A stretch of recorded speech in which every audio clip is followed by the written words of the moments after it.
Alors, officiellement, bonjour à tout le monde. C'est notre première séance de discussion autour de la théorie des champs conceptuels de 2026. Et je pense que peut-être on peut commencer en faisant un petit tour de table pour que tout le monde puisse connaître. L'idée, c'est de dire peut-être le nom, la fonction, d'où est-ce qu'on parle, parce qu'ici, on a des gens du Canada, du Brésil, Tunisie, de France et Belgique. Donc, c'est presque une réunion des Nations Unies. Mais je vous assure que Trump ne sera pas là. Voilà. Tu veux se lancer en premier? Je peux le faire avec Ah, plaisir. vas-y, vas-y. Oui, bonjour tout le monde, je suis Audrey Groslot, je suis professeure de didactique des sciences et de la technologie à l'Université Laval au Québec, au Canada. Et on n'est plus très amis avec les États-Unis ici depuis une année. Voilà, donc je m'intéresse, je connais pas la théorie des champs conceptuels en général, donc je suis ravie d'être avec vous, mais je m'intéresse à la didactique de la physique, je m'intéresse aussi à tout ce qui est questions technoscientifiques d'actualité, donc éducation au risque, éducation à la gestion des matières résiduelles, par exemple. Puis avec Gabriel, on va travailler avec Emmanuel dans les prochaines années, donc ravi d'être avec vous. Merci, Audrey. La prochaine. Anne, peut-être? Oui, voilà, bonjour tout le monde. Moi, je m'appelle Anne, je travaille à l'UNAMUR où j'ai rencontré Gabriel. Je suis assistante à la faculté des sciences de l'éducation et de la formation. Et je m'intéresse aux questions d'accessibilité de l'apprentissage, notamment en termes d'inégalité sociale et de reproduction des inégalités dans le monde scolaire, notamment par tout ce qui est implicite, tout ce qui est non dit. Euh, et donc voilà, je ne m'y connais pas non plus du tout bien en théorie des champs conceptuels. J'avais assisté à une première soirée organisée ici. J'ai l'impression qu'il y a des pistes, des choses qui m'intéressent, mais il faut que je découvre avec vous. Voilà, donc je suis très contente d'être ici. Merci Gabriel pour l'invitation. Et merci, Anne. Merci. Jean-Pierre, peut-être? Bien, bonjour tout le monde. Moi, je suis étudiante. Je fais mon master à l'UC Louvain, en Belgique, avec notamment Gabriel. Je ne connais pas encore grand-chose du tout de la théorie des champs conceptuels non plus. J'ai eu quelques petites bribes par-ci, par-là en cours, mais c'est tout. Et donc, ça m'intéresse beaucoup et je suis très contente d'être là aussi. Merci, Jean-Pierre. Paloma, peut-être? Salut, Salut. je m'excuse pour mon français. Je suis encore en train d'apprendre. Je suis doctorant et le professeur Gabriel est mon co-directeur de thèse. Et je serai en Belgique avec vous en septembre. Et c'est ça. Voilà, merci. Emma, peut-être? Ouais. Bonjour tout le monde. Je suis Ayman Bouali et je viens de commencer une thèse de doctorat avec Gabriel et Audrey, justement autour des champs conceptuels. Donc, on est tous pratiquement intéressés par la théorie et sera Gabriel notre guide suprême. Non, non. Merci, Emma. Bon, je suis Gabriel Carvalho, alors, didactician de la physique. Je fais mi-temps à l'UNAMUR et mi-temps à l'UC Louvain. Bon, ça fait quelques années déjà que j'essaie de comprendre la théorie des champs conceptuels et franchement, il y a beaucoup de choses encore à apprendre. À chaque fois que je lis un texte, ce texte que je vous indiqué, finalement, j'ai eu l'occasion de revoir le texte et beaucoup de choses qui, je ne fais pas l'attention quand je lis la première fois. Maintenant, m'a pris beaucoup d'attention. Je pense que la théorie du champ conceptuel est vraiment quelque chose de difficile malheureusement, Gérard Vergniaud n'a pas fait l'option d'être compris, je dirais. Il est un peu fermé, et surtout quand il écrit quelque chose. Et on va découvrir ensemble pas mal de choses, je pense. Quelques mots sur la théorie du champ conceptuel, et après, je vais passer la parole à Ayman parce qu'il a préparé une super présentation. Mais l'idée, c'est vraiment de laisser la parole ouverte. On avait demandé à Ayman de préparer quelque chose, mais c'est plutôt des questions qui sont des questions ouvertes pour la discussion. Et c'est normal si quelqu'un dit j'ai du mal à comprendre les choses, etc. Les premiers textes que j'ai lus en 2002 sur la théorie des champs conceptuels ont été très fermés pour moi. Et j'avoue que je commençais à comprendre la théorie après l'opportunité de discuter avec Gérard Vergniaud. Et à un moment donné, je lui disais, mais pourquoi tu n'écris pas ça, tout ce que tu dis, tu dois écrire. Et non, c'est à vous de comprendre, de conclure les choses, etc. Finalement, la théorie des champs conceptuels a été construite par Gérard Vergniaud en 1980, dans les années 1980. Il utilise trois grands domaines, trois grandes, je dirais, influences. L'influence d'Étienne Decroux, c'est un mime, d'où vient son intérêt sur les gestes. Il arrive à dire que la pensée est un geste. Il s'intéresse beaucoup sur la possibilité d'utiliser les gestes pour faire une transmission d'informations, de concepts, etc. La deuxième influence la plus importante, la plus facile de voir, c'est Jean Piaget. Il a travaillé avec Jean Piaget. Piaget a été son directeur de thèse. Et c'est intéressant parce qu'il a écrit un mémoire en appliquant le modèle d'équilibration de Piaget sur le geste. Et c'est exactement à cause de ça que Piaget, il était très intéressé pour cette thématique-là. Et donc, Gérard Vergniaud a pris l'idée de schème, le concept de schème. Il a redéfini le concept de schème chez Piaget, mais il utilise beaucoup d'influences aussi des psychologues soviétiques, notamment Vygotsky. Gérard Vergniaud était membre de la Société de psychologie en Russie, et il a travaillé avec quelques psychologues comme Luria, etc. Et d'où vient l'influence sur les aspects culturels, sur la question de la médiation, la zone de proche développement, qu'il utilise beaucoup. C'est une influence de Vygotsky sur tous les travaux de Gérard Vergniaud.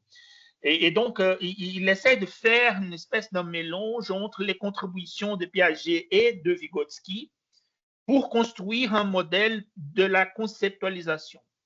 Il s'intéresse beaucoup comment est-ce que l'action permet de construire des concepts scientifiques. Et c'est pour ça qu'il utilise à la fois des constructions comme le schème, qui sont des constructions plutôt individuelles, mais aussi l'idée des concepts d'influence, des médiations qui sont des choses, je dirais, culturelles. Et je pense que les concepts clés d'un variant opératoire, notamment les concepts, le théorème en acte, font la liaison entre ces deux domaines. Bien sûr qu'il n'existe pas une frontière entre les aspects subjectifs et culturels. Il y a un mélange, bien sûr. L'individu, il existe dans la société, dans la culture, et la culture est produite et évolue par les êtres humains, par les sujets. Donc, c'est une relation dialogique, bien sûr, mais l'idée de la théorie du champ conceptuel, c'est exactement d'essayer de comprendre cette complexité, quelles sont les influences mutuelles entre la culture et l'individu, et comment est-ce que ces genres de relations permettent à l'être humain de construire et d'opérer le concept, pas seulement des concepts scientifiques, mais concepts de la vie quotidienne aussi. Donc, en grande ligne, c'est ça. Et donc, quand Anne a dit que tu es très intéressé pour les choses qui ne sont pas dites, mais qu'on fait, peut-être cette idée d'un variante opératoire est très puissante parce que finalement, les concepts qu'on utilise en acte ils ne sont pas explicitables. On fait beaucoup de choses et on ne se rend pas compte de vraiment qu'est-ce qu'on fait. Et aussi cette idée qu'on trouve, par exemple, on parle au Freire aussi, cette idée de donner du sens à tout ce qu'on fait, de savoir quel est le contexte de nos actions et comment est-ce que le contexte peut exercer une forte influence sur les possibilités d'apprentissage dans un domaine ou d'autre. Donc, c'est vraiment intéressant. Je suis vraiment très motivé pour cette possibilité de partage avec vous. Et à la fin de cette séance, j'aimerais proposer un truc. Je ne sais pas si on peut essayer de se voir à minima une fois par mois autour d'une thématique. On choisit un texte qui donne un tableau de fond pour la discussion. Il y en aura peut-être un mois pour. Si dans le futur, dans l'avenir, on pense qu'on peut faire des rencontres à chaque 15 jours, mais je pense que pour le début, la proposition que je ferai, c'est une rencontre mensuelle autour d'une thématique déjà très établie. Et chacune pourrait aussi proposer des sujets pour la discussion. L'idée, c'est de graviter autour de la théorie des champs conceptuels, mais pas que. S'il y a, par exemple, d'autres centres d'intérêt, de domaines qui on pourrait aussi discuter et utiliser la théorie des champs conceptuels, même d'une façon, même si ce n'est pas de la façon la plus importante pour une recherche, mais voilà. Je suis très intéressé même d'élargir notre possibilité de discussion. OK? Voilà, donc je pense que je peux passer la parole à Emma pour faire la présentation. Et j'ai déjà mis toi comme présentateur, donc je pense que si tu as quelque chose une présentation à partager ou quelque chose comme ça, je te laisse la parole. Merci Emma pour ces temps que tu as consacrés pour la lecture d'un texte. Voilà. Merci Gabriel. Donc j'ai essayé un peu de lire le texte et de le reformuler sous forme d'un exposé. Ça ne veut pas dire que je l'ai tout compris, mais j'ai essayé de simplifier un petit peu les paragraphes denses en quelques diapos. Est-ce que j'ai réussi à partager quelque chose? Oui, on voit bien. Oui, C'est pas On en vient, mode oui. présenté encore. Il reste à le mettre en plein écran, mais on voit très, très bien. oui. Voilà. Parfait. Donc le texte est, de Gérard Vergniaud, il date de 2002. L'explication est-elle autre chose que la conceptualisation? Donc, Vergniaud nuance tout d'abord une démarcation fondée uniquement sur la réfutabilité pour tout ce qui est science. Il articule une thèse forte, la primauté de la conceptualisation, puis il élargit vers ce qu'on appelle la causalité, ce qu'il a appelé la causalité et l'action.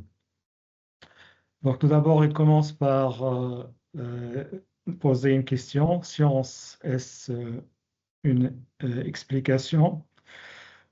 Donc les idées communément reçues pour différencier connaissances scientifiques, croyances non scientifiques, résident dans la preuve et la réfutabilité, d'après Karl Popper.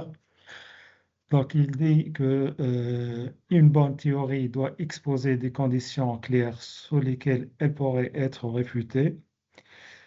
Et par contre, les croyances non scientifiques pourraient être représentées comme des propositions tenues pour vraies sans véritable justification. Donc, il cite un exemple pertinent sur l'astronomie et l'astrologie. Donc, pour Vergniaud, les deux partent du même point de départ, c'est-à-dire l'observation, mouvement des planètes, etc. En revanche, l'astronomie explique ou utilise pour comprendre à travers les observations un faisceau de faits qui peut devenir un faisceau de preuves. En astrologie, à l'inverse, il ne fournit pas de relation intelligible entre ce qu'on observe et les prédictions relatives aux destinées humaines, ce qu'il a appelé imagination. Donc, en astronomie, les concepts sont définis, mesurables et liés entre eux par des relations qui imposent des contraintes, exemple masse, force, trajectoire, vitesse, etc. Si on accepte A et B, alors on doit accepter C et donc peut faire une prédiction claire.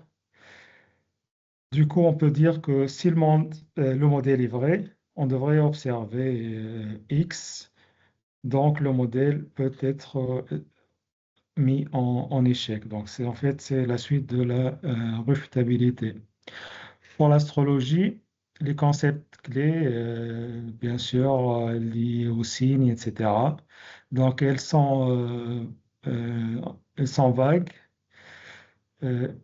pas d'opération de mesure claire, élastique, on peut toujours réinterpréter après coup, sans contrainte forte entre concepts.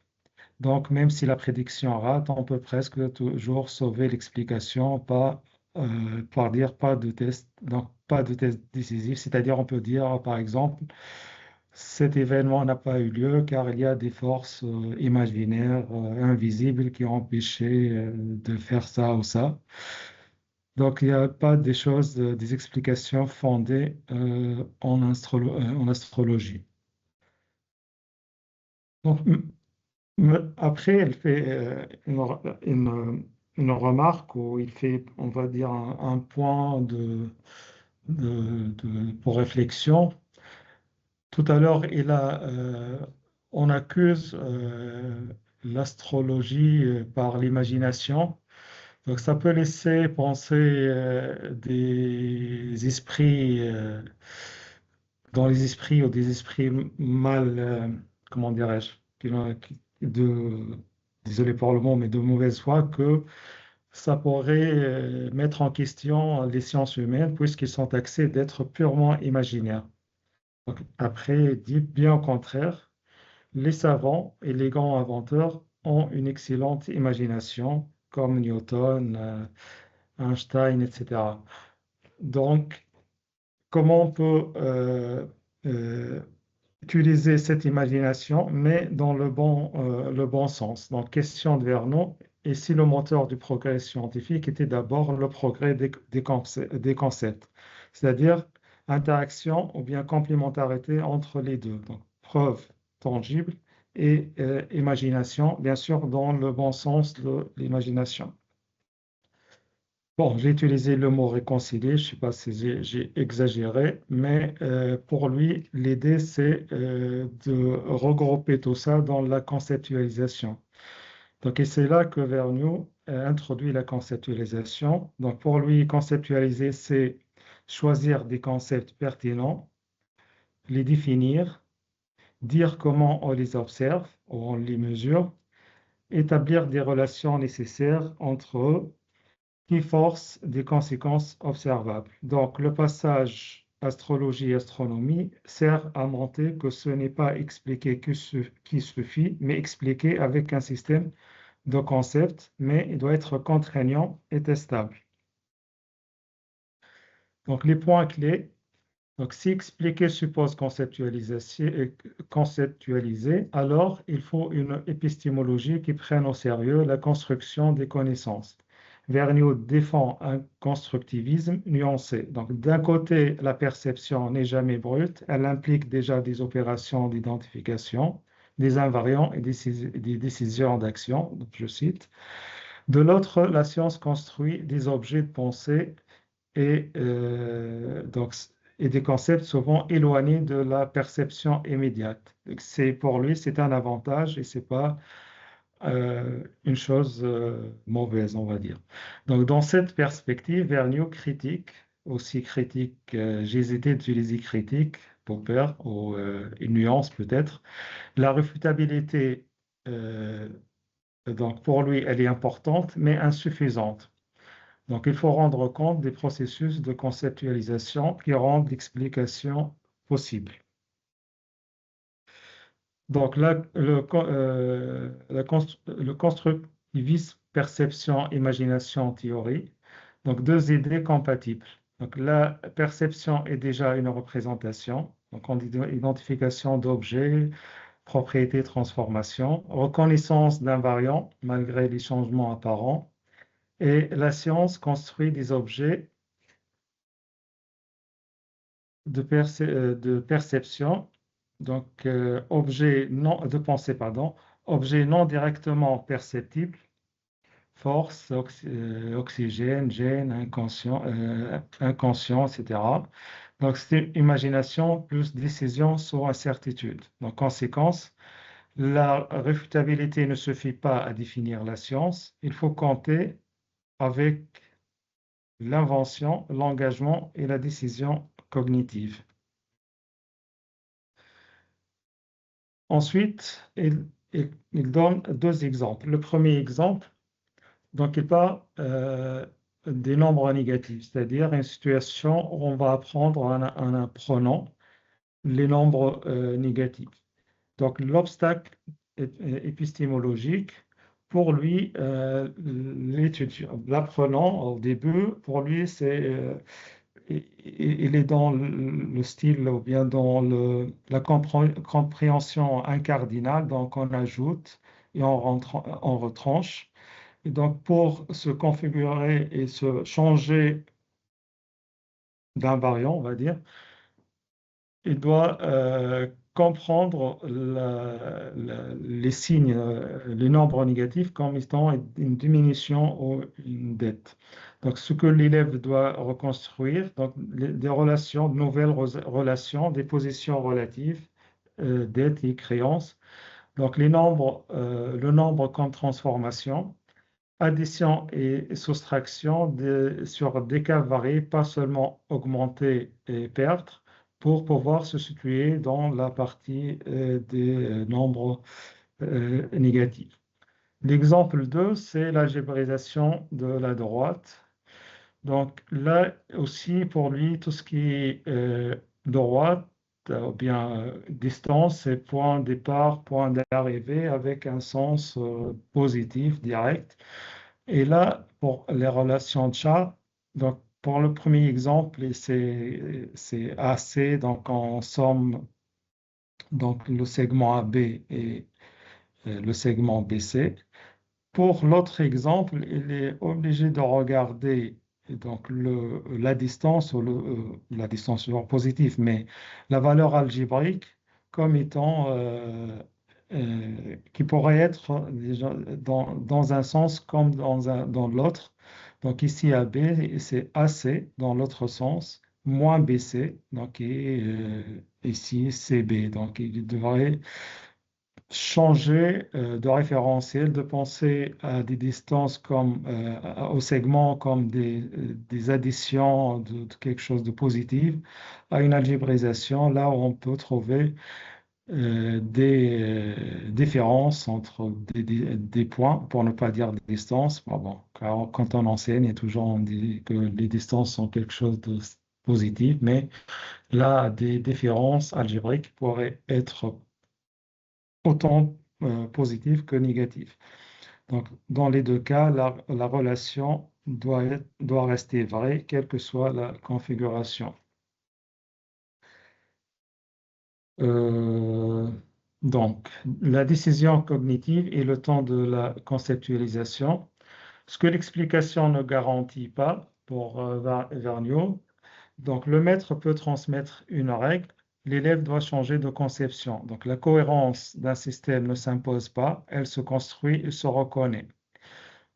Autre chose importante, c'est la question du temps. Donc, la conceptualisation est progressive, semaine, mois, parfois année. C'est-à-dire, c'est pas quelque chose de linéaire. Si le maître ou l'enseignant explique pour la réception ou la compréhension par l'étudiant en utilisant la conceptualisation, ça pourrait être, ça devrait être quelque chose de progressif relativement entre des heures, des jours ou des semaines. Donc, s'il n'y a pas de conceptualisation, il n'y a pas de conceptualisation sans la construction d'invariants, c'est-à-dire de créer de nouvelles invariants ou de construire des, des nouvelles. Voilà. Bon, je dirais construire. Sur ce point, je pense que s'il y a des invariants faux, qui sont faux, faux, donc à ce moment-là, il faut changer, ou s'il n'y en a pas, il faut les construire. Donc comprendre, c'est construire des invariants plus décider qu'ils valent dans une classe de situation. Donc c'est une décision cognitive. Donc l'imagination est donc au centre du processus de conceptualisation.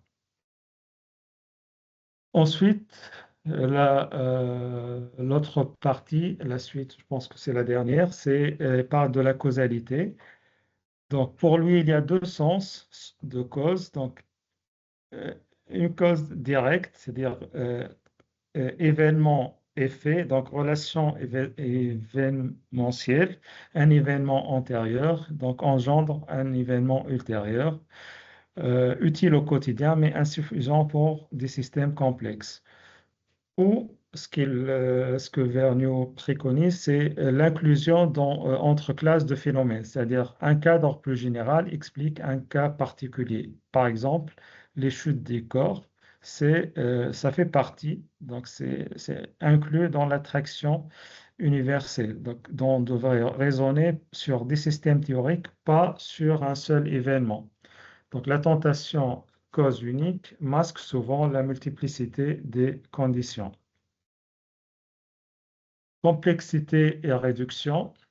Donc là, c'est encore un point important. Je pense qu'elle est parmi les points clés de l'article de Vergniaud, c'est que évidemment, on devrait tenir compte de plusieurs concepts, mais l'exhaustivité n'existe pas. On ne peut pas être aussi exhaustif. Il faut travailler, plutôt réduire ou bien faire des économies et choisir les bons concepts.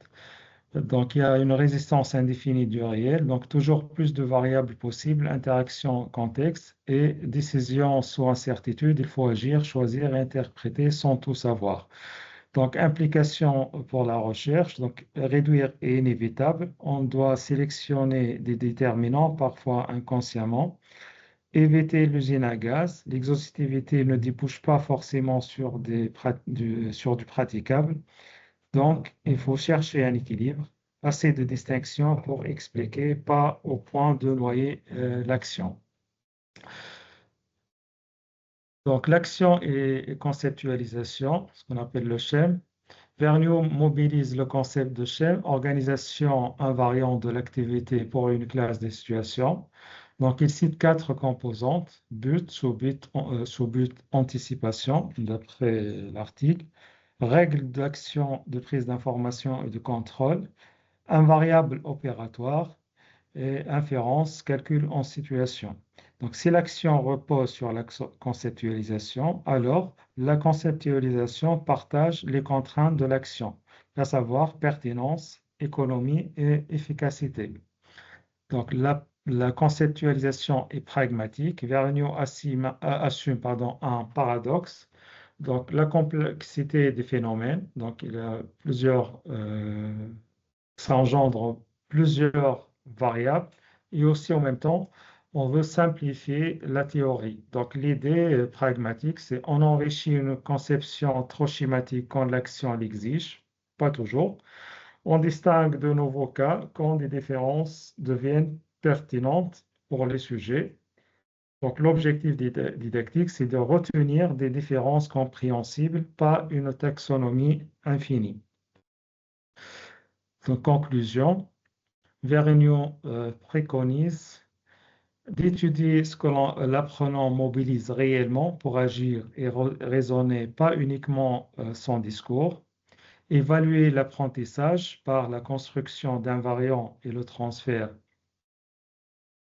et d'assumer des modèles partiels, expliciter les choix de réduction et leurs coûts. Et donc, la conceptualisation et le pragmatisme marchent la main dans la main. Voilà. Je vous remercie. Ok, merci Ayman, merci pour la présentation. Je ne sais pas comment est-ce qu'on peut organiser. Peut-être on peut ouvrir la possibilité de poser des questions. On peut ouvrir la parole s'il y a quelqu'un qui peut-être veut faire un commentaire, poser une question. Et on essaye, tout le monde, de répondre, d'arriver à une conclusion, etc. Ça va pour tout le monde? Oui. Alors, Moi, j'aurais tu une veux... remarque, si vous voulez. J'ai été surprise en lisant le texte. Est-ce que je peux y aller, Gabriel? Oui, vas-y. Oui. J'ai été étonnée parce que moi, je connais pas très bien la théorie des champs conceptuels. J'avais lu des textes de Gabriel, j'avais lu d'autres textes en didactique des maths, en didactique des sciences. En lisant le texte de Vergniaud, j'ai remarqué qu'il y a beaucoup des choses qu'il dit en s'appuyant sur la psychologie cognitive, beaucoup la didactique, qui sont semblables à ce qu'on lit dans les autres écrits en didactique, mais qui vont, eux, s'appuyer sur la philo puis l'épistémo. Donc, l'idée selon laquelle les scientifiques, exemple, vont, en sciences de la nature comme en sciences humaines, là, vont donner une place importante à l'imagination, vont essayer de produire, là, je vais utiliser un vocabulaire un peu différent, mais produire des modèles ou produire des concepts, produire des idées, mais qui vont être, ces idées-là, ces modèles-là vont être contraints par, je veux dire, le réel ici, là, mais par le monde qui est rencontré et qui est mis à l'épreuve. Et pour moi, ça a été étonnant de voir que même si ça arrivait de deux domaines différents à la base, même si ça s'inspirait de sources différentes, on allait travailler des choses qui sont semblables puis en arriver aux mêmes conclusions. Mais l'idée de théorème en acte et je m'excuse, j'ai perdu de mémoire l'autre morceau qui va avec.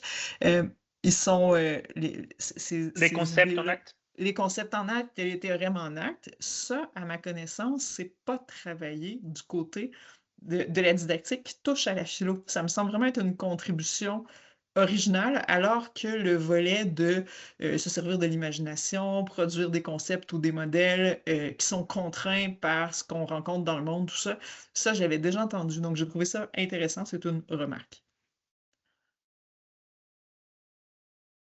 Oui, et c'est juste un petit commentaire, si je me permets. Cette idée de Gérard Vergniaud, c'est pas seulement, c'est pas très, je dirais, original de Gérard Vergniaud. Quel est le rôle de l'imagination et même la décision cognitive d'aller vers un chemin, d'utiliser telle formulation scientifique est un peu étonnant parce que normalement on pense surtout en physique, en chimie, en maths. Ah, Jacinthe vient d'arriver. Voilà. Bonjour, Bonjour. Jacinthe. Bonjour, désolé pour le retard. Pas de problème, on est en train de discuter des liens avec pourquoi Vergniaud, qui arrive de la psychologie cognitive, tient des propos qu'on entend aussi en lien avec l'épistémo. C'était ma question, dans le fond. Donc, Gabriel est en train de répondre un peu à cette question-là. Voilà. Mais voilà, c'est pas, je ne sais pas si c'est une réponse, mais peut-être c'est un nouveau commentaire. On trouve dans l'histoire des sciences beaucoup d'exemples comme ça, l'utilisation de l'imagination, mais aussi la décision cognitive. Je vais donner un exemple sur la conservation d'énergie. À un moment donné, on n'éprouve pas la conservation d'énergie, mais on croit Richard Feynman, un physicien nord-américain, disait que finalement, c'est quoi énergie? On ne sait pas vraiment c'est quoi énergie.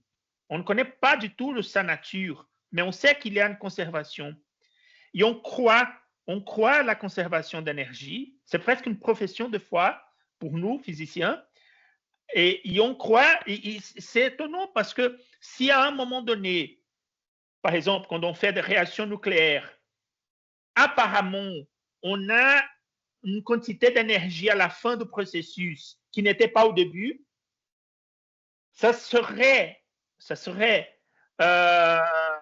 quelque chose qui pourrait nous faire reformuler les principes de conservation d'énergie. Disons que l'énergie n'est pas conservée, mais on a fait une chose différente. On a fait différemment en physique.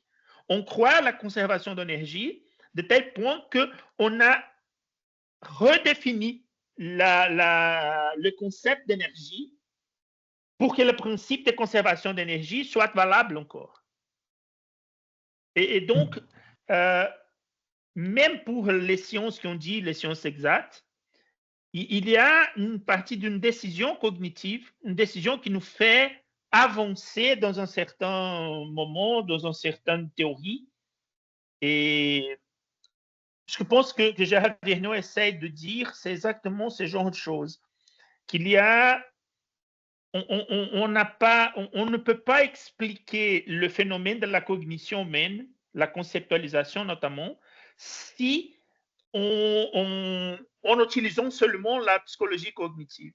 Il est impératif qu'on utilise aussi. La nature de la connaissance exerce une influence assez importante sur les possibilités de compréhension.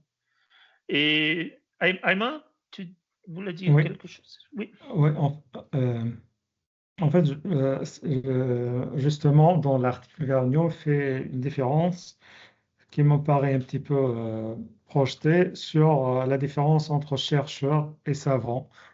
Donc, justement, ce côté d'imagination, pour lui, c'est caractéristique des grands savants et d'inventeurs. C'est-à-dire qu'ils pouvaient penser des choses, pas nécessairement des choses vraies, mais au début, ils croient comme l'exemple que tu as cité sur l'énergie, ils croient à des résultats, des phénomènes, et après, cet attachement à leur croyance leur guide vers des nouvelles théories et bien sûr, l'échec fait partie de la réussite, mais souvent, ça commence par quelque chose d'imaginaire, que ce soit pour Newton avec la question de la gravité. Je cite aussi Einstein, n'était pas cité ici, mais avec l'explication de l'effet photoélectrique. Généralement, ces savants savent comment rêver, imaginer et même faire des expériences dans l'esprit. Mais de l'autre côté, j'ai vu qu'il était un peu rigide avec les chercheurs. Donc, ils définissent les chercheurs comme c'est un protocole, pensée, méthode, etc. Résultat, si ça marche, donc ça passe pas. Et donc là, c'est pour cette raison que j'ai voulu utiliser le mot réconcilier, mais c'est en fait, ils combinent les deux pour pouvoir donc l'utiliser dans l'opération didactique et de l'enseignement en général. Et surtout, si on imagine que ce composant d'imagination, de décision cognitive appartient aussi à nos apprenants, aux élèves. Ouais. Donc, l'apprentissage n'est pas seulement quelque chose de purement cognitif, rationnel. L'apprentissage est quelque chose aussi d'imaginatif, et même en physique, en chimie, ce qu'on appelle des sciences exactes. Il y a un fort composant d'imagination. Et surtout, et je pense que Gérald Vergnaud essaie de dire ça parce que finalement, il pense que la conceptualisation est avant tout une reconstruction personnelle à partir des interactions, à partir des actions que la personne exerce sur le monde réel. Et dans ce cas, l'apprentissage est la construction, la reconstruction interne d'une nouvelle façon de voir le monde. Et bien sûr, l'imagination et les possibilités, les types particuliers de raisonnement est présent dans ce processus. Et bon, je pense que c'est pour ça que Vergniaud, il dit que l'imagination joue un rôle assez important dans l'apprentissage au sens large. Et d'où vient l'idée? Et je pense qu'il avait besoin de construire ou d'utiliser un concept assez plastique comme l'idée de concept et théorème en acte, parce qu'ils peuvent s'adapter aux contraintes de la réalité des interactions.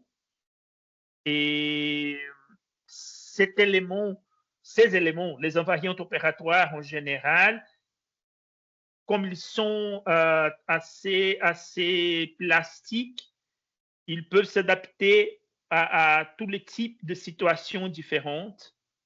Et c'est exactement à cause de ça qu'ils font ce lien, parce qu'à un moment donné, il dit, je vais essayer de récupérer très brièvement,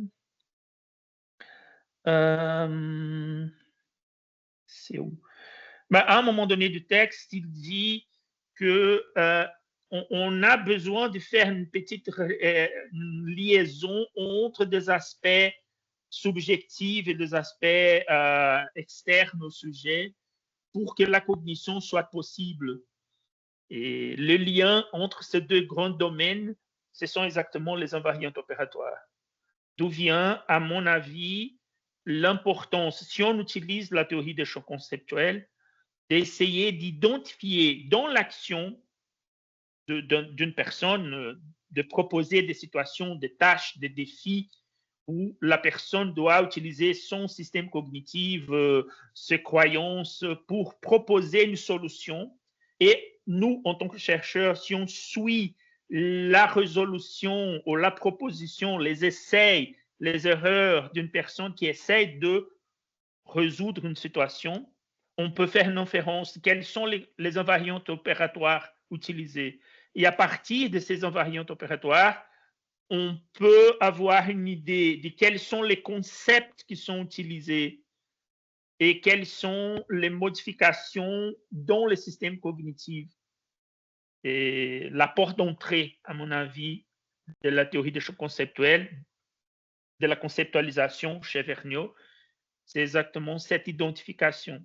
Comment est-ce que la personne, quels sont les concepts que la personne pense qui sont pertinents pour résoudre une situation, et en utilisant ces concepts qui sont tenus par pertinents, comment est-ce qu'elle construit des propositions sur la réalité.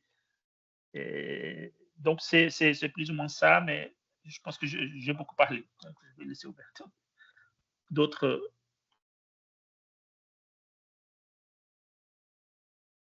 Il y a d'autres participations, d'autres. Oui, pardon. Oui, vas-y. Oui. J'ai vu que... Oui, j'y vais. Moi, à la lecture, j'avais aussi un rapprochement qui m'a surprise et qui fait lien avec une question que j'avais au tout début de la lecture du texte et qui m'est restée finalement jusqu'à la fin de la lecture du texte. Tout d'abord, le rapprochement que j'ai vu à plusieurs endroits dans la lecture, c'est avec la tour et sa fabrication d'effets scientifiques, où il y a ces questions de construction qui sont aussi présents, la nécessité de la simplification pour que ce soit... que ce soit intelligible, que ça puisse être partagé. Donc, je trouve qu'à différents endroits, je voyais des parallélismes entre cette construction d'effets scientifiques de la tour et puis ici l'explicitation, le texte de Vergniaud. Par contre, ce que je me demandais, c'est dans quelle mesure c'était volontaire ou non. Je me demandais ça depuis le tout début, où en fait, quand il définissait la science, il parlait d'explicitation alors que moi, spontanément, j'aurais plutôt parlé de compréhension plutôt que d'explication. C'est pas explicitation, c'est explication. Mais il y a aussi cette question de l'acte volontaire qui vient dans, il appelle ça la décision cognitive, je pense, tout à la fin.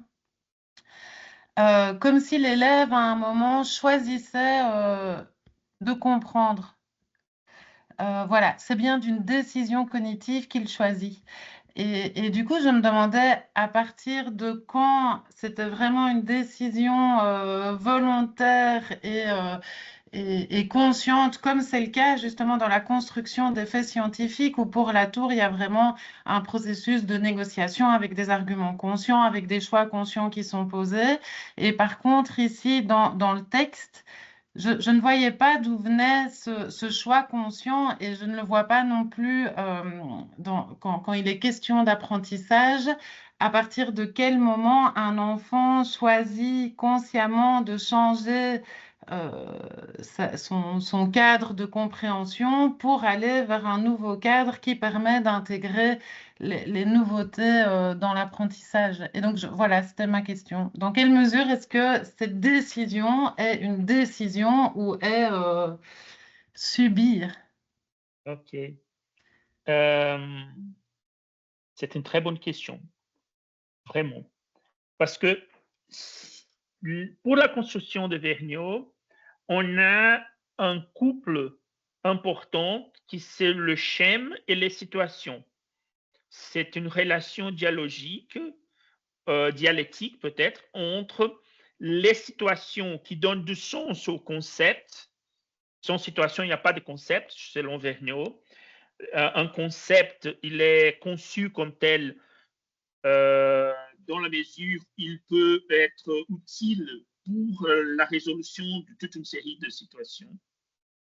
Et la partie, disons, subjective, qui sont les schèmes, c'est les schèmes ou les schèmes qui organisent l'action intelligente du sujet. La question est que dans les schèmes, il y a un composant qui n'est pas explicite. C'est-à-dire, on fait beaucoup de choses et on n'a pas conscience qu'on fait ce genre de choses. Dans ce sens, je pense qu'on ne peut pas dire exactement quel est le début de la conscience, de la décision consciente. Mais je pense qu'on parle de décision cognitive, il parle surtout sur un composant de schème qui ce sont les règles d'action. Donc, si un sujet, un enfant, un adolescent, un adulte, si un sujet en général reconnaît dans une situation quelque chose qui, ça vaut la peine de gaspiller un peu d'énergie pour essayer de résoudre, il comprend la situation comme quelque chose qui, voilà, je vais essayer de faire quelque chose. Cela me dit quelque chose. C'est un problème pour moi. Cela me tracasse. Il y a pas mal de choses. Mais s'il reconnaît un problème comme tel, il organise son système, je dirais, cognitif pour essayer de proposer une solution. Nous n'avons pas, dans la théorie des chocs conceptuels, au moins je ne connais pas, un mécanisme pour rendre explicite à partir de quel point il s'agit d'une décision explicite. Parce que Vergniaud dit dans d'autres textes que dans la plupart du temps, les invariantes opératoires du point de vue du sujet restent implicites. On fait quelque chose, mais on ne sait pas vraiment dire. Et c'est le regard d'un chercheur qui essaie de reconstruire l'action de l'apprenant qui dit à un moment donné, tu as utilisé tel concept, à un moment donné, mais pour l'apprenant, il fait les choses. Et c'est pour ça que dans le point de vue du sujet, il n'y a pas d'erreur. Il fait ce qu'il pense que c'est correct. La notion d'erreur, qui est cette notion plutôt sociale, scolaire, etc., apparaît quand on met en comparaison l'action ou la proposition de solutions d'un sujet et un système scientifique de base. Donc, chez les sujets, cette notion d'erreur est un peu floue, je dirais. La dernière chose, je pense que c'est aussi important, c'est qu'il y a aussi une forte influence de Vygotsky dans les mécanismes d'internalisation, externalisation. Et comme disait Vygotsky, toutes les fonctions psychologiques supérieures apparaissent en premier dans le domaine extra-subjectif, hors du sujet, dans le domaine culturel. Et cette formulation doit être internalisée. Et la preuve que la personne a bien compris, a appris les choses, c'est sa capacité d'externaliser, c'est-à-dire des produits d'explication. C'est exactement à cause de ça qu'on essaie de mettre en mots quelque chose. Parce que finalement, Vygotsky disait que le langage a ce rôle, joue ce rôle d'organisateur de la pensée, etc. Et donc, c'est dans ce moment d'explicitation ou d'explication que c'est presque la même chose. C'est quand j'essaie de rendre explicite par une autre personne tout ce que j'ai appris, quand j'essaie de donner l'explication, c'est le moment où je peux rendre plus explicite un processus qui a pris beaucoup de temps déjà de conceptualisation. Je ne sais pas si, donc l'explication, elle n'est pas vraiment le processus de conceptualisation, mais c'est l'aboutissement d'un processus assez large qui nous permet de comprendre les choses. Bon, je ne sais pas si c'est ça que tu as posé la question, mais je pense que c'est plus ou moins ça. Mais c'est très complexe, vraiment. OK. Donc, dans l'ordre ici, je pense que c'est la première, c'est Jacinthe, et après Aïma. Voilà. Oui, merci. En fait, moi, j'enseigne la physique, justement. Puis, je vais y aller très concrètement, là, parce que ça me fait vraiment penser à une situation qui m'est arrivée comme hier, là, cet article-là. Puis, en fait, on faisait une expérience en laboratoire, un système de pendule qui oscille. Puis, ben, je demande à la classe de faire des hypothèses de manière très là, hypothéco-déductive au début de la période pour ensuite avoir, pour développer une certaine intuition de base, pour savoir, ben, finalement, est-ce que c'est ce qu'on observe ou pas. Puis, quand la classe est confrontée, par exemple, à des résultats surprenants, on observe très souvent que plutôt de se questionner puis de faire confiance à leurs résultats, ben, essayer de recommencer jusqu'à ce que ça donne quelque chose de différent. Donc, en tout cas, moi, j'ai compris que c'est vraiment lié à ce que vous expliquez, dans le sens que sont confrontés, dans le fond, à une conceptualisation qui était peut-être incomplète, puis ils doivent modifier leur conceptualisation, mais on reste un peu dans le niveau, souvent, tu sais, précédent, où ce qu'on se dit, ben, c'est la méthode qui ne fonctionne pas plutôt que la conceptualisation. Alors, moi, je me demandais, d'un point de vue très pratique, parce que c'est difficile de les amener parfois à conceptualiser eux-mêmes sans leur dire, sans expliquer, justement, là, en tant que personne enseignante, là. Donc, c'est quoi les conditions nécessaires pour que les élèves, les étudiants, les étudiantes puissent atteindre justement cette reconceptualisation-là qui va leur permettre justement d'aller plus loin ou de comprendre ce qui est observé. Fait que c'est quoi les conditions nécessaires pour que cette chose-là soit atteinte? Puis je m'excuse si vous en avez parlé avant que j'arrive, mais c'est ma question. Voilà, c'est la question d'1 million de dollars, je pense. Oui, mais c'est vraiment intéressant. Ces genres d'essais de transposer une théorie. Premièrement, la théorie du champ conceptuel a été conçue dans le domaine de didactique de maths. Et on essaie de faire des adaptations nécessaires pour la compréhension de la conceptualisation en sciences. C'est une première transposition. Et puis faire cette transposition vers le domaine de la didactique. C'est une deuxième transposition assez importante, nécessaire et assez pertinente. si j'ai bien compris tout ce que Vergniaud a écrit, a dit, et il va dire normalement deux grandes choses à partir de ça. La première, c'est que pendant le processus de conceptualisation, on doit prévoir plusieurs moments, comme tu as dit, pour que les élèves puissent faire des hypothèses, tester, et pas seulement faire des hypothèses, mais expliciter, expliquer pourquoi cette hypothèse a été faite, de critiquer, entre guillemets, je veux qu'Ayman n'a pas voulu utiliser le mot critiquer, mais c'est l'idée de critiquer les hypothèses qui sont faites par le camarade, et c'est exactement le moment où on va améliorer nos invariantes opératoires. On va tester si une hypothèse, c'est-à-dire si une proposition en théorème en acte est vraiment est vrai ou est faux. On va essayer de vérifier la plausibilité de l'hypothèse d'un camarade, et par les échanges qui sont faits, on essaye de trouver un point commun qui peut être scientifiquement correct ou pas.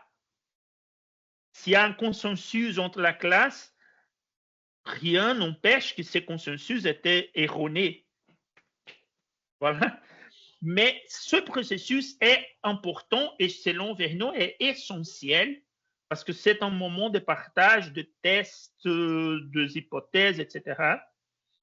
Et quand on essaye d'expliquer quelque chose, c'est exactement ce qui m'arrive maintenant. Quand j'essaie d'expliquer ça, cela fait du sens pour moi-même. À un moment donné, je me dis, mais zut, je ne savais pas que je pensais comme ça. Hein. Et c'est normal pour les apprenants, c'est essentiel. Surtout dans des disciplines qui sont très abstraites, qui exigent un raisonnement abstrait. Essayer de mettre au mot, d'écouter des autres hypothèses différentes, d'une façon différente de penser, c'est vraiment essentiel.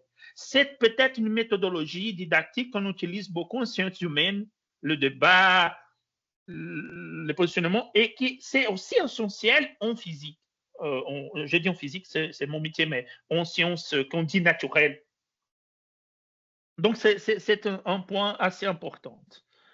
À la fin de ces genres de discussions, un deuxième moment où on essaye de mettre en comparaison le modèle de la classe des élèves et les modèles scientifiques.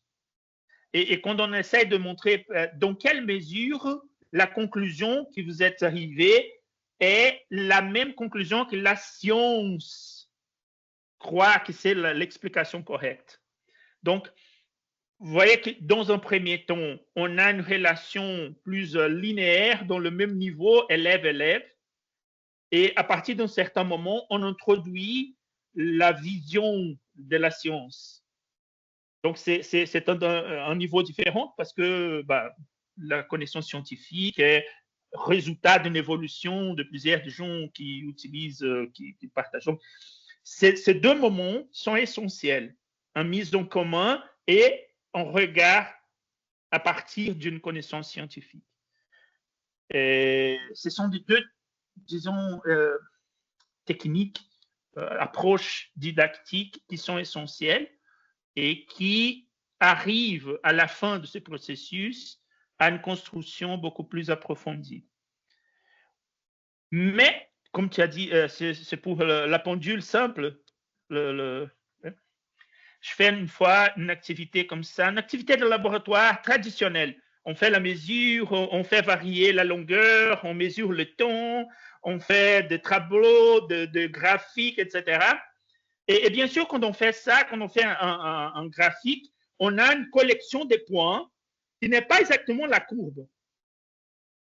OK? Mais on dit non, il y a une courbe, c'est la plus probable, la courbe qui représente le mieux le point, etc. Et on se convainc que c'est la courbe correcte, on arrive à la formule t égale 2pi racine d'L sur G. un étudiant brillant, un étudiant m'a dit, mais regarde, on sait qu'il y a un polynôme de grade n qui passe exactement pour tous les points qu'on a mesurés. Oui, bien sûr. Mathématiques me dit ça. Alors, pourquoi on a choisi la règle la plus simple et pas la règle qui passe exactement pour le point qu'on a mesuré? Voilà, c'est une décision cognitive. Voilà, c'est une décision. On n'a pas de contrôle. Et c'est très difficile à convaincre un élève, un étudiant, qui on ferme les yeux pour le point qu'on a mesuré au profit d'une formule plus simple. C'est une décision. Et c'est pour cela qu'on a besoin de discuter la didactique ensemble avec l'épistémologie, parce que c'est une décision épistémologique. La règle la plus simple est la correcte. Pourquoi? Parce que oui, parce qu'on est convaincu de cette réalité. Il n'y a pas une raison plus importante que celui-ci. C'est notre décision de faire la physique la plus facile possible. Ouais, ben merci Voilà. beaucoup. En fait, ça aide beaucoup à réfléchir en enseignement, là. C'est l'importance de la conceptualisation, puis de les laisser conceptualiser eux-mêmes les choses. Puis ça prend du temps, ces choses-là. Ça prend beaucoup de temps. Ça. Fait que c'est super intéressant. C'est important. Voilà. Merci. C'est ça. Aïma?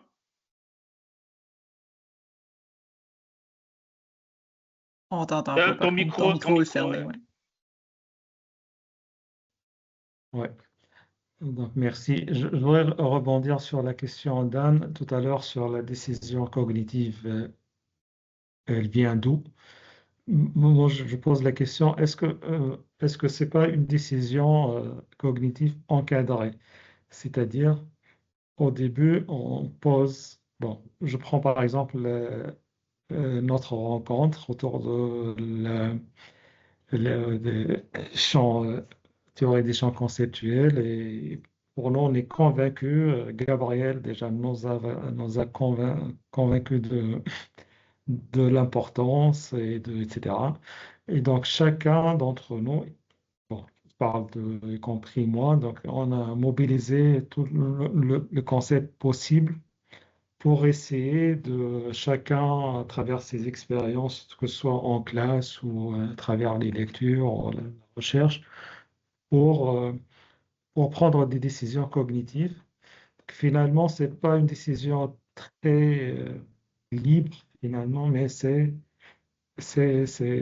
y a certaines contraintes derrière nos décisions, ou bien la décision de l'apprenant. Voilà, c'est la question.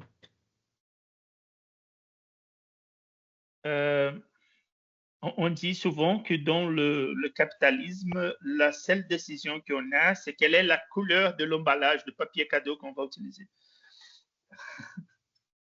Je ne sais pas si...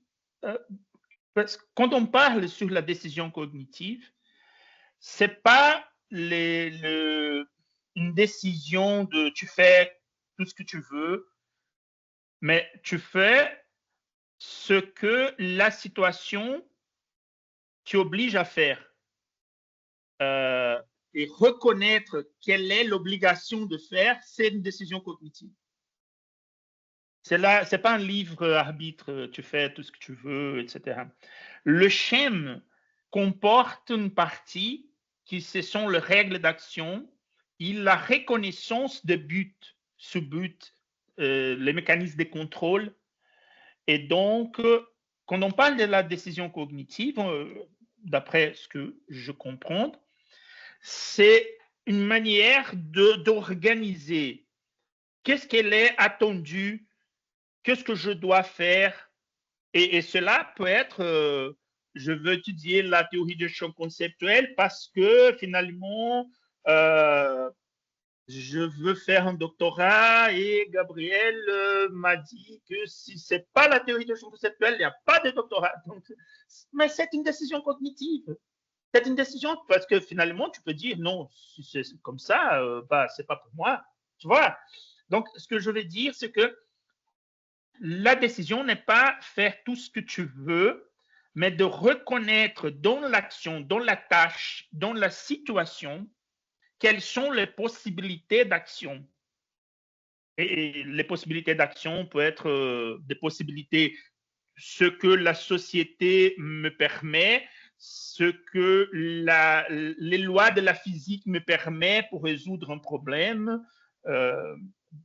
Bon, il y a pas mal de choses qu'on peut définir ici, mais la reconnaissance de quelles sont les possibilités d'action est part intégrante, part prenante de la décision cognitive.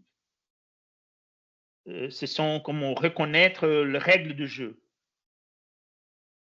Et, imaginons par exemple un élève qui n'a pas bien étudié mais par un contrôle, mais il doit réussir parce que la note est importante, il va essayer de tricher. C'est une décision cognitive. Parce que finalement, il doit réussir. La note est plus importante que la connaissance. Donc, il doit réussir, n'importe comment. Je peux continuer.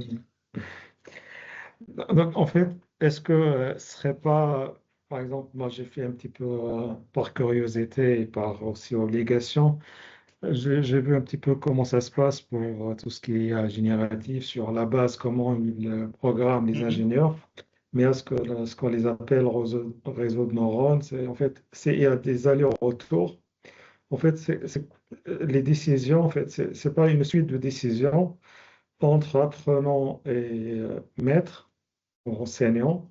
Et donc, cet aller-retour de décision, il peut raffiner quelque chose de propre.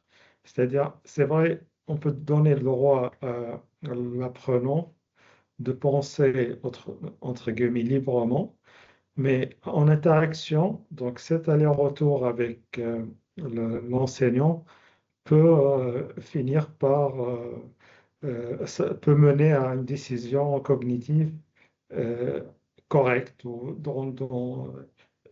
cohérente avec l'objectif du cours ou du phénomène.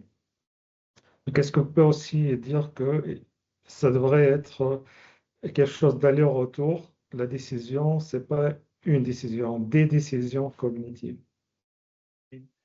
Je peux peut-être donner un exemple quand je fais une recherche sur la différenciation entre chaleur et température. C'est le début de la physique thermique. On a fait beaucoup d'expériences, on a fait beaucoup de discussions. Je fais des expériences, mais aussi analyse de textes, discussion collective, pas toute une série de trucs différents. À la fin de toute une série d'activités, je fais une mise en commun, je fais un débat avec la classe, et à un moment donné, je dis, mais finalement, chaleur et température, c'est la même chose. Et tout le monde fait comme ça. Un élève dit, je suis sûr que tu veux que je dise non, mais je pense que oui. Si je pose cette question dans un contrôle, la réponse qu'il va donner, c'est quoi? Non, ce n'est pas la même chose. Ce sont des choses différentes parce qu'il comprend quelles sont les contraintes de la situation. Il a un but assez bien clair qui se réussit dans le contrôle.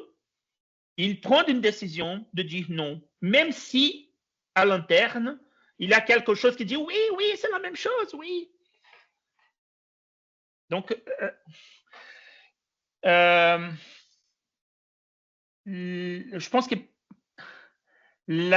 pour la décision, pour donner une certaine réponse, pour résoudre, pour proposer une solution d'une situation, et c'est pour cela que je pense que Vergniaud insiste plutôt sur des autres aspects qui ne sont pas seulement des aspects purement cognitifs, conceptuels, mais l'imagination, la construction, etc.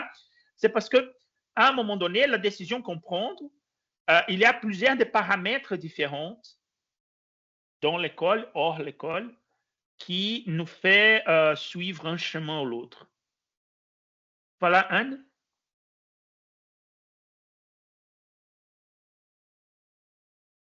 Voilà, j'allume mon micro. Donc, je te remercie. Je pense que je comprends bien tout ce que tu expliques. Et ça fait écho avec une autre question que je me posais à la lecture du texte. Parce que dans ce que tu dis, enfin, dans ce que je comprends que tu expliques, c'est qu'on a beaucoup de choses en tête, qu'au milieu de toutes ces choses, on essaye d'identifier les règles du jeu de cette situation précise et du coup, on agit en fonction de ce qu'on a compris, de ce qu'on a analysé on prend la décision d'agir en fonction de ce que la situation rend possible comme action. Oui. Au minima, de tout ce qu'on comprend, qu'on pense que la situation nous pose. C'est pas la situation qui dit par elle-même. Oui. Notre regard sur la situation, les contraintes de la situation. Oui. Super. Mais alors ma question c'était, mais je vais quand même noter ça après, il ne faut pas que j'oublie, c'est à un moment il y a un petit paragraphe au milieu du texte à la page 41 où il dit « Le retournement théorique qui nous intéresse ici est que si l'action repose sur la conceptualisation partage inévitablement certaines caractéristiques de l'action. Tout d'abord, le choix de ce qui est pertinent au dépend de ce qui l'est moins, ça je comprends bien, et puis la recherche de l'efficacité et de l'économie. » Et ça, c'était une question que je me posais. Je me demandais pourquoi est-ce qu'il dit que la conceptualisation recherche l'économie sur base de ce qu'en montre l'action. Je me disais que justement, peut-être que la conceptualisation ne cherche pas l'économie, mais que une conceptualisation large permet une action plus économe. Je vais essayer de donner un exemple plus pragmatique. C'est pas dans l'école, mais quand on apprend à conduire une voiture, à un moment donné, il y a toute une série de conceptualisations, toute une série de constructions qu'on doit faire, mais aussi des entraînements kinesthésiques, l'organisation, comment est-ce que je passe le contrôle pour accélérateur, pour l'embrayage, etc. Et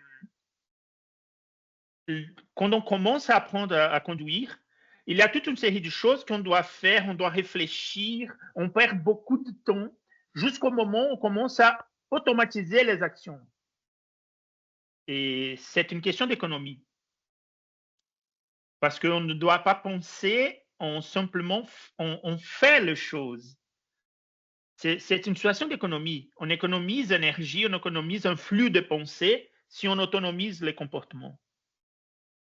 Mais cela est vrai aussi quand, par exemple, on commence à apprendre une réaction de combustion, par exemple.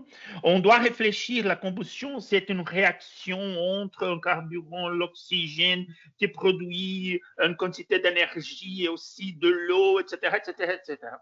À un moment donné, on dit simplement combustion, parce qu'elle résume, alors c'est une économie, parce qu'elle résume tout un processus. On n'est pas maintenant obligé à penser à tout un processus. Si on peut résumer ce processus à un mot, et ce mot me parle, il est significatif pour moi. Au début de l'apprentissage, je n'étais pas.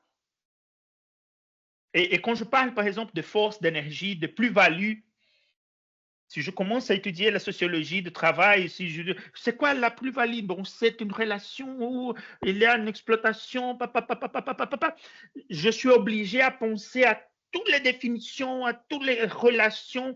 À un moment donné, je dis simplement plus-value. Et la plus-value, elle résume toute une série de constructions qui, au début de l'apprentissage, ça ne va pas pour moi. Mais maintenant, oui.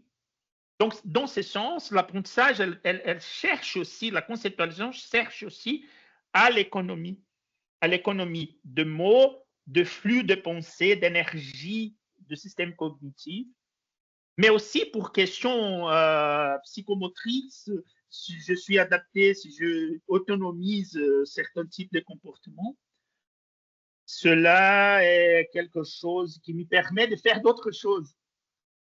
Quand je commence à conduire, par exemple, si je commence à écouter de la musique, ça me tracasse, non, basse. Mais à un moment donné, je peux écouter la radio, je peux faire beaucoup d'autres choses parce que finalement, je domine, je maîtrise déjà tout un processus. Et la question d'efficacité, c'est presque la même chose, mais ce n'est pas dans la question d'économiser de mots d'énergie, etc., mais c'est de faire la même action, mais faire d'une façon qui me donne un résultat, un meilleur résultat dans l'action. Donc, je pense que c'est ça, c'est dans ce sens qu'il dit que... Et c'est pour ça que finalement, il utilise davantage le concept de schème, parce que si on répète plusieurs fois le schème, l'utilisation de schème, on peut à la fois élargir les domaines d'efficacité de ce schème, mais on peut aussi améliorer l'utilisation. Si je fais un petit exercice, si je fais un autre exercice pareil, dans une situation un peu différente, je fais 5 exercices qui a quelques différences entre eux, mais dans le même domaine, dans la cinquième répétition, voilà, je sais déjà quels sont les concepts qui sont pertinents ou pas. Je ne dois plus, à la fin d'un processus, je ne suis plus obligé de finalement revenir à réfléchir, c'est quoi le concept, quels sont les concepts pertinents ou pas. Je sais déjà ce qui est pertinent, ce qui n'est pas. C'est la différence entre les spécialistes et la personne qui commence à apprendre quelque chose. Elle doit essayer, tester pas mal de choses. Le spécialiste sait déjà quoi faire. Merci. Je ne sais pas si c'est... Et donc, si je peux résumer un peu l'idée, si on pense à utiliser la théorie du champ conceptuel comme un outil pour la recherche, l'idée, et Gérard Vergniaud dit toujours ça, le premier acte de médiation est le choix de situation. On doit bien réfléchir à quelles sont les situations. Et cela est valable aussi pour les aspects didactiques, mais je parle plutôt pour la recherche.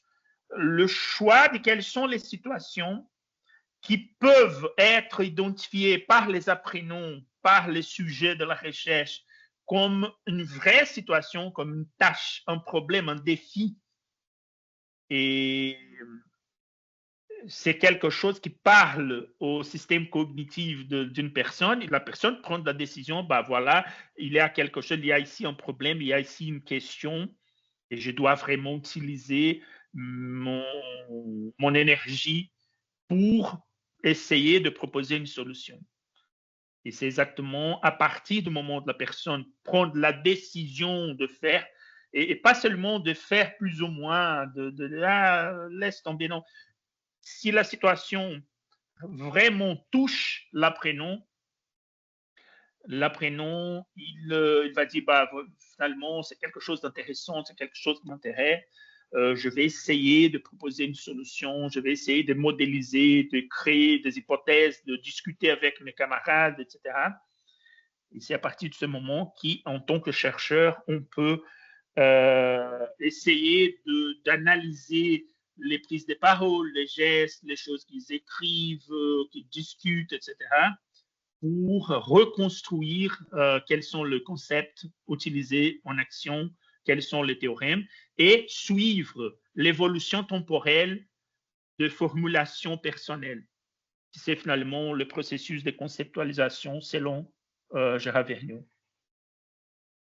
Et finalement, si, par exemple, pour la recherche on essaie de discuter parce qu'on est au début d'une discussion plus approfondie sur les influences, les pratiques d'apprentissage à l'aide des intelligences artificielles. identifier ces genres de décisions cognitives d'un apprenant, quand est-ce qu'il utilise l'IA, pourquoi il utilise l'IA, comment il utilise les IA génératives, est aussi un point de départ intéressant. Bien sûr que si on cible, par exemple, les connaissances physiques, imaginons, par exemple, si on va vers la mécanique, c'est juste un exemple, peut-être les conclusions peuvent ou peuvent pas être valables si on change le métier, si on change le domaine, mais identifier ces genres de décisions est quelque chose d'important. Audrey, oui, oui. Oui, ben, dans le fond, c'est lié de près, mais c'est pas lié à la recherche du tout. Est sorti hier un premier sondage en contexte québécois par Radio-Canada et Somme, là, qui est une firme privée de sondage qui est de qualité, là, qui est connue. Dans le fond, ils ont décidé de faire un sondage auprès de 600 personnes de la fin du secondaire à l'université au Québec, représentatives de la population québécoise, pour en apprendre plus sur les pratiques d'utilisation de l'IA. Et justement, ces décisions-là cognitives, elles ont été... Là, c'était dans tous les domaines, c'était pas en physique spécifiquement, puis je suis certaine que ça change dans le temps, puis que c'est... Bref, mais une des choses qui est ressortie beaucoup, puis qui a étonné les sondeurs, c'est la peur que d'autres aient un avantage sur soi si les autres utilisent l'IA, entre autres en trichant. Et ça, c'est revenu beaucoup, beaucoup, beaucoup. Tu sais, moi, je vais échouer mon cours si je ne l'utilise pas parce que je n'aurais pas bien compris, mais l'autre à côté va l'avoir utilisé puis il va passer facilement. Donc, il n'y avait pas eu de sondage encore spécifique puis pan-québécois à cet égard-là. Je le répète, ce n'est pas de la recherche, mais on demeure pas moins que ça a été fait de façon sérieuse là, avec Radio-Canada et compagnie. Et j'ai trouvé ça très intéressant parce qu'on a parlé justement de la décision de qu'est-ce que je fais pour avoir une bonne note tout à l'heure, et c'est la principale chose qui est ressortie. Donc, c'est ce que je voulais vous dire. Voilà. Puis, de mon côté, je vais juste vous dire qu'à 11h, je dois être ailleurs. Donc, excusez, à 11h étant dans 5 minutes, parce que je sais que vous êtes un petit peu sur tous les fuseaux horaires. Donc, dans 5 minutes, moi, je vais devoir nous quitter si jamais c'est pas terminé. Oui, je comprends. Oui, je pense que l'horaire comme ça pour tout le monde. Moi aussi, j'ai notre activité. Peut-être si on clôture un peu la discussion pour aujourd'hui. Mais j'aimerais, si vous êtes d'accord, d'essayer de trouver notre moment pour le suivi. On peut continuer cette discussion, mais je peux introduire aussi un nouveau texte qui complémente quelque part ce texte qu'on a discuté aujourd'hui. Et pour moi, le plus simple sera faire de rencontres tous les mardis. Je ne sais pas si pour vous, c'est aussi intéressant, ces dates. Les mardis, ça va pour vous, non? Ça dépend. Moi, en général, oui, mais j'ai un horaire assez changeant. Jacinthe, on venait pour une rencontre. On s'est dit ensuite qu'on aimerait le faire de temps à autre et ceux et celles qui souhaitent revenir sont bienvenus. Donc, bref, si tu souhaites revenir aussi souvent que tu le souhaites, voilà. Okay. Mais ce n'est pas une obligation à chaque mardi, Evie, mais voilà. Je comprends. Peut-être si je fais un sondage, je partage avec tout le monde. On essaie de trouver le meilleur moment pour tout le monde. Ça va pour vous? Parfait. Et je serai en charge de trouver un texte qui est complémentaire, mais qui introduit de nouvelles idées. Je pense que cette idée d'aller vers les invariantes opératoires, la nature, c'est quoi un théorème en acte, c'est quoi un concept en acte, comment est-ce qu'on l'identifie, cela peut rajouter une plus-value. Jean-Pierre, tu as levé la main, mais tu as passé. C'était juste pour par rapport aux horaires, mais si tu fais un doodle ou quoi, même moi le mardi, en fait j'ai cours à cette horaire-ci, donc si c'est mardi, je ne saurai jamais. Ok, parfait, parfait. Ok. Jacinthe?